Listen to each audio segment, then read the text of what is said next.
May laban tungkol sa lakas, meron ding sa bilis. Pero may mga laban na ang mismong digmaan ay ang realidad.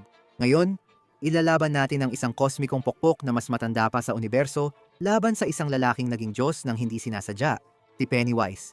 Sa kanyang tunay na anyo, ang Deadlights laban kay Dr. Manhattan, takot laban sa tadhana, at isa lang sa kanila ang makakapagdesisyon kung paano matatapos ang kwento. Kaya sino ang mananalo? Alamin natin. Si Dr. Manhattan o John Osterman ay dating karaniwang pisiko bago naging nilalang na parang Diyos. Nagsimula ang kanyang pinagmulan sa Watchmen, isang klasikong serye na magpapatanong sa iyo tungkol sa iyong pag-iral. Si John Osman ay nagtatrabaho sa laboratorio nang maipit siya sa intrinsic field subtractor na magarbong paraan lang ng pagsasabi. Na-disintegrate at napatay siya.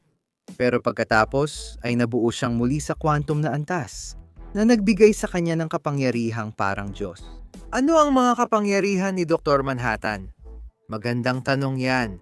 Para sa panimula, kaya niyang manipulahin ang bagay at enerhiya, lumikha at magwasak ng buhay, at kahit ang mismong oras ay kaya niyang kontrolin. Siya ang pinakamalupit na daya sa laro. Kaya niyang mag-teleport kahit saan agad. Kaya hindi niya kailangang magtiis sa traffic at halos hindi siya nasisira o napipinsala. Kalimutan mo na ang paglaban sa kanya. Kaya niyang lumikha mula sa wala at bumuhay ng patay. Talagang umpisa pa lang yan. Umaabot din sa kanyang pakiramdam sa oras ang mga kapangyarihan ni Dr. Manhattan. Nauunawaan niya ang oras bilang tuwid na konsepto. Kaya niyang makita ang nakaraan, kasalukuyan, at hinaharap ng sabay. Kaya niyang hulaan ang mangyayari at gumawa ng estratehikong desisyon. Sa madaling salita, siya lagi ang pinakamatalino sa lahat. Laging ilang hakbang ang lamang sa mga tao sa paligid niya. At isa pa sa mga dahilan kung bakit tunay na makapangyarihan si Dr. Manhattan ay ang kanyang lubos na paglayo sa kanyang mga emosyon. Maniwala ka man o hindi siya nakakaramdam ng kaligayahan. Hindi siya nakakaramdam ng pag-ibig, hindi rin siya nakakaramdam ng galit o puot. Wala talaga siyang nararamdaman. At dahil doon, nagagawa niyang magdesisyon at kumilos. Imposible yon para sa halos lahat ng bayani sa Detective Comics universe. At minsan, hindi rin yun palaging pinakamainam na bagay. Tandaan na iba ang pananaw ni Manhattan sa oras kaysa sa atin. Kung paano niya nakikita ang oras bilang isang tunay na konsepto at nararanasan ang nakaraan, kasalukuyan, at hinaharap ng sabay-sabay. Ngunit kung paano siya laging naroroon, saan man, sa bawat timeline ng sabay-sabay. Pinapayagan siyang subukan ng alternatibong timeline, makita ang hinaharap, nakaraan, at ugnayan ng mga ito. Bukod pa rito, pinapayagan din siyang baguhin ang mga pangyayari at takbo ng kasaysayan.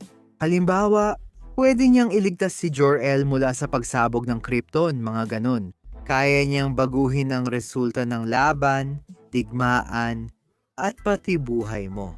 Malinaw na, ginagawa siyang sobrang makapangyarihan nito sa Detective Comics pero hindi lang doon nagtatapos yon. Hindi lang niya kayang manipulahin ang mga pangyayari sa isang timeline, kundi pati mismong buong mga timeline na nagdadala sa atin sa Flashpoint at sa New 52. Ang Flashpoint ay isang malaking crossover event sa comics na may malalaking epekto sa Detective Comics universe.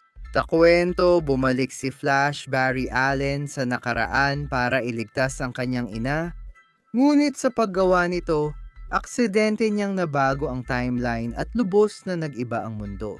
Nahuli ng United States ang sanggol na si Superman. Binaril si Bruce Wayne sa eskinita, kaya si Thomas Wayne ang naging Batman. Ang Atlantis at Themyscira ay nagdidigmaan laban sa isa't isa. Magulo ang mundo kaya sinubukan ni Flash ayusin lahat. Pero hindi naging ayon sa plano. Nabuo ang New 52 bilang malaking reboot ng Detective Comics at continuity nila. Maraming karakter ang nabago at naisulat muli ang kanilang mga kasaysayan at backstory at maraming malalaking kaganapan at kwento ng Detective Comics ang tuluyang nabura. At tumigil na si Superman sa pagsusuot ng brief sa labas ng kanyang pantalon. Pero lumalabas na wala palang kinalaman dito si Flash. Hindi niya naging sanhi ang alinman dito. Si Dr. Manhattan pala ang totoong may gawa. Siya ang naging dahilan ng Flashpoint At basta-basta na lang niyang nawasak ang buong universo na yon.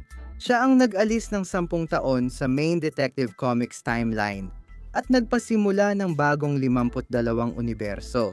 Sa madaling salita, ginamit niya ito bilang sarili niyang petri dish at eksperimento sa agham habang sinusuri niya ang kalikasan ng oras at lahat ng kaugnay nitong sanhi at epekto.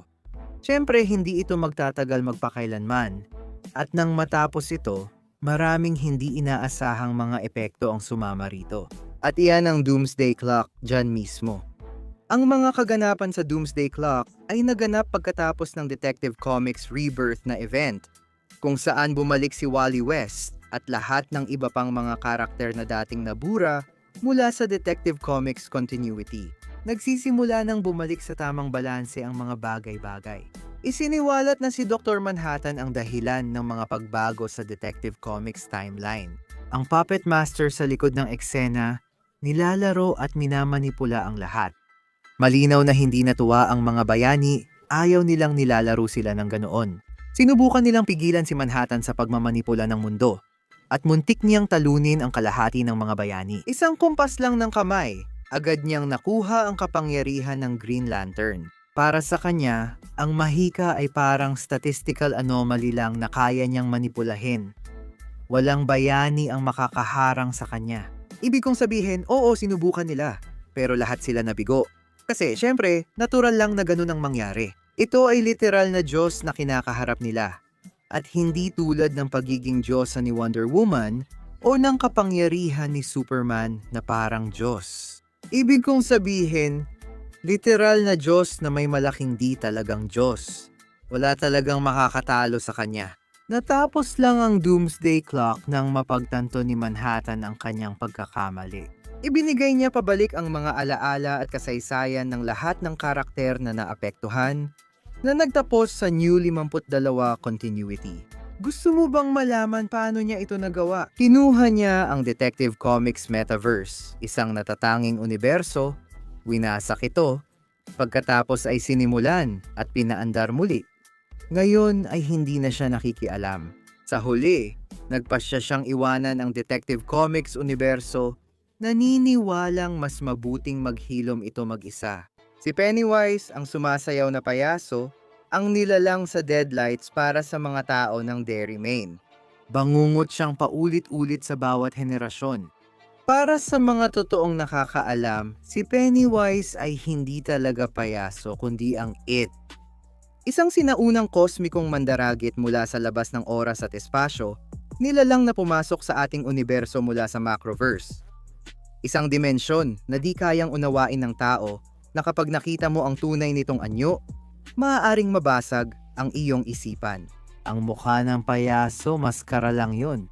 Ang tunay na Pennywise ay ang Deadlights, tatlong nakakasilaw na bola ng enerhiya na parang Diyos sa labas ng material na mundo. Sino mang tumingin dito ay nahihila sa isang dimensyon ng kabaliwan na trap sa pagitan ng pag-iisip at limot. Hindi lang kamatayan ito kundi pagbubura rin. Tuwing ika-27 taon nagigising si Pennywise na gutom, binabaluktot niya ang Derry sa katahimikan, pinapaliko ang realidad, at nagsisimulang kumain, hindi lang ng laman, kundi pati ng takot, at iyon ang susi. Ang kapangyarihan ni Pennywise ay hindi lang nagmumula sa kung ano siya, kundi sa kung ano ang pinaniniwalaan mong siya. Kapag sobra ang takot mo, mahirap itong pigilan. Pero kung titigil ka sa takot at paniniwala, pwede mo siyang saktan. Kaya gusto niya ang mga bata. Ang imahinasyon nila ang nagpapalakas sa kanilang takot at pareho ang paraan ng pag-andar nito. Pisikal, si Pennywise ay isang halimaw na kayang magbago ng anyo at maging kahit anong kinatatakutan mo. Mabilis ito na kayang lumitaw at maglaho sa isang kisap mata. Malakas na kayang punitin ang bakal, matibay na kayang mabuhay kahit madurog, masunog, o pasabugin, at muling mabuo, makalipas lang ang ilang segundo. Hindi lang nakikita ang mga ilusyon, kundi naaapektuhan din lahat ng pandama. Kayang baguhin ang pananaw ng bayan, burahin ang sarili sa alaala, o gawing di pansin ng matatanda ang batang sumisigaw habang dumadaan. Ganoon kalalim ang manipulasyon nito, mismong realidad ang binabago nito. Pero ang pinakakinakatakot, Hindi ka na kailangang hawakan ni Pennywise para manalo. Kaya nitong pasukin ang isipan mo, basahin ang mga takot mo, at baguhin ang mundo para gamitin laban sa'yo. Kapag nagtama ang mata mo sa deadlights, agad nitong hinihila ang kamalayan mo sa Macroverse, tirahan ni It, kung saan kaya niyang lamunin ang kaluluwa mo. Pero may limitasyon din si Pennywise dahil nakaayon ang lakas niya sa paniniwala. Ang imahinasyong nagpapalakas kay It ang sisira rin sa kanya. Maaaring magpabagsak sa mga atake nito ang kumpiyansa, tapang o matinding hindi paniniwala. Kung mararating mo ang pisikal nitong pinagmumulan, ang baluktot at tumitibok na puso na nakatago sa loob ng anyo nito, maaari mo itong patayin ng tuluyan. Bagamat tinatawag niyang sarili niyang tagalapan ng mga mundo, sa totoo ay mas simple lang ito. Si Pennywise ay isang kosmikong parasito na pinapalakas ng takot. Hindi ito halimaw na nakatira sa ilalim ng kama mo, kundi ang ideya na ang takot mo ang nagpapakatotoo sa halimaw. Sino ang mananalo? Himayin natin ito. Isa itong laban na parehong malalakas ang mga karakter kumpara sa karaniwang sukatan ng kapangyarihan. Kailangan mong tigilan ang pag-iisip tungkol sa suntukan at simulan mong isipin ang mismong realidad. Sa isang banda, nariyan si Pennywise sa tunay niyang anyo. Ang Deadlights ay isang kosmikong nilalang na mas matanda sa panahon, nabubuhay sa takot at nagtatago sa madidilim na bahagi ng mga realidad. Isang nilalang na itinuturing ang tao bilang alaga at ang mundo bilang panghuntingan. Sa kabilang banda, naroon si Dr. Manhattan, ang taong naging Diyos na umiiral sa bawat sandali ng kanyang buhay ng sabay-sabay, kayang baguhin ang pisika na parang isang draft lang at nagawang baguhin ang buong multiverse sa simpleng pag-iral niya. Hindi ito isang karaniwang suntukan sa kalsada. Ito ay alamat laban sa matematika. Una, pag-usapan natin ang tunay na anyo ni Pennywise. Hindi lumalaban si Pennywise tulad ng iba. Hindi ito sumusuntok o nagpapakawala ng sinag, kundi binabago ang perception at inaatake ang isipan. Pinapakain nito ang sarili sa takot, hindi dahil kailangan, kundi dahil takot ang nagpapadali sa biktima. Mas madaling basagin, hubugin at kainin. Si Pennywise ay nasa labas ng normal na universo at iniiwasan. Lampas sa realidad ang tunay na anyo. Ang Deadlights ni It ay napakakaiba na ang pagtingin lang dito ay pwedeng makasira ng isipan. Mas matanda pa ito kaysa sa universo mismo at posibleng mas matanda pa kaysa sa panahon. Tulad ng pating sa isda, hinahabol nito ang mga sibilisasyon. Hindi rin ito tanga. Si Pennywise ay matiisin, nagmamasid at umaangkop. Nagpapakita ito bilang anuman nasisira sa iyo agad. Payaso, halimaw, alaala, trauma, Diyos o bangungot. Ganito siya nananalo, hindi sa lakas, kundi sa pagpaparamdam ng takot hanggang mabuwag ka. Pero may problema. Hindi naranasan ni Dr. Manhattan ang takot tulad ng iba. Umiiral siya sa lahat ng panahon. Alam na niya ang bawat sandali ng buhay niya, pati kamatayan. Takot ay galing sa kawalang katiyakan at hindi alam ang mangyayari. Palaging alam ni Manhattan ang mangyayari, pinapanood niya ang hinaharap na parang palabas na inuulit. Kaya ang takot na sandata ni Pennywise ay sumasalpok sa matibay na pader. Kahit ipakita ni Pennywise kay Dr. Manhattan ang lahat ng uri ng kilabot at bangungot, sasabihin lang ni Manhattan, "Oo, naaalala ko nang nangyari ito." Walang panik, pagguho o emosyonal na pagbagsak. Nasira na agad ang karaniwang estratehiya ni Pennywise. Ngayon, pag-usapan ng totoong lakas. Kosmiko si Pennywise. Malaki at matanda ito, ngunit ang kapangyarihan ay mula sa kwento, paniniwala, ritual, simbolismo, takot, at metapisikal na estruktura. Kaya maaari itong masaktan ng ritual ng Chud. Hindi ito ayon sa pisika, kundi sa lohika ng kwento. Si Dr. Manhattan ay hindi sumusunod sa lohika ng kwento kundi sa quantum na lohika. Kinokontrol niya ang materya sa subatomic na antas. Kaya kanyang buwagin sa pamamagitan lang ng pag-iisip ng malalim sa direksyon mo. Kaya kanyang burahin sa timeline bago mo pa maisip na umatake. Hindi kanya nilalabanan, ini-edit ka lang. Si Manhattan ay nagbura ng mga universo, nag-reset ng mga timeline, nag-alis ng mga nilalang, at lumikha ng bagong realidad. Ginagawa niya ito ng madali, parang paghinga lang. Si Pennywise, kahit sa kabila ng kanyang cosmic na kilabot, ay hindi pa napakitang kayang burahin ang mga universo o baguhin ang mga batas ng realidad. Nangangangaso at nagpapakain ito sa loob ng nilikha. Nakakatakot ito, pero bahagi lang ito ng mas malaking cosmic na estruktura kung saan may mas mataas pang mga nilalang tulad ni Maturin. Si Dr. Manhattan ay hindi lang basta nasa loob ng sistema, kaya niyang lumabas dito. Isa pang problema kay Pennywise kasi sabay-sabay umiiral si Dr. Manhattan sa lahat ng panahon. Ibig sabihin, hindi kayang gulatin, tambangan, o talunin ni Pennywise si Dr. Manhattan. Alam na ni Manhattan ang lahat ng kilos niya. Naalala yon ni Dr. Manhattan. Sinubukan ni Pennywise magpakitang nakakatakot, pero nakita na rin yon ni Manhattan. Tinangkang manipulahin ni Pennywise ang sitwasyon, ngunit naranasan na yon ni Manhattan. Tinangkang atakihin ni Pennywise si Manhattan, ngunit alam na ni Manhattan ang kahihinatnan. Ginagawa nitong labis na hindi patas ang laban dahil umaasa si Pennywise sa sorpresa, takot, psikolohikal na dominasyon, at sa pagwasak ng isipan. Walang kahinaan si Dr. Manhattan doon. At narito pa ang huling issue. Hindi makapangyarihan sa lahat si Pennywise. Maari itong mapaalis, maaring masugatan, maaring matalo, maaring mapilitang umatras. Nangyari na ito dati. Banta si Dr. Manhattan sa Cosmic Order, mga nilalang sa mas mataas na dimensyon, at mga naratibong entidad. Siya ang sanhi ng pagbagsak at pagbura ng maraming universo. Naging napakalakas kaya't kahit ang mga makapangyarihang nilalang ay kinatatakutan siya.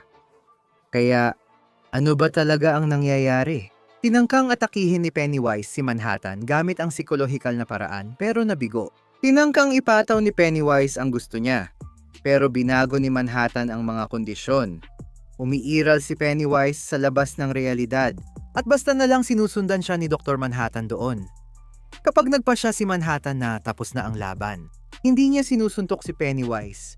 Tinatanggal niya ang bahagi ng realidad na pumapayag sa pag-iral ni Pennywise. Hindi isinara, itinapon, o tinakot. Inedit. Ibig bang sabihin nito na mahina si Pennywise? Hindi. Si Pennywise ay Diyos ng bangungot at kosmikong mandaragit na sumira ng mga sibilisasyon at nabubuhay sa pagkain ng takot sa matagal na panahon. Pero hindi biktima si Dr. Manhattan. Siya mismo ang sistema. Naghahanap sa loob si Pennywise. Nakakatakot si Pennywise, isang sinaunang kosmiko, pero hindi maiiwasan si Dr. Manhattan. Sa laban ng isang nilalang na nabubuhay sa takot at isang nilalang na alam na ang katapusan, talo ang takot. Panalo si Dr. Manhattan.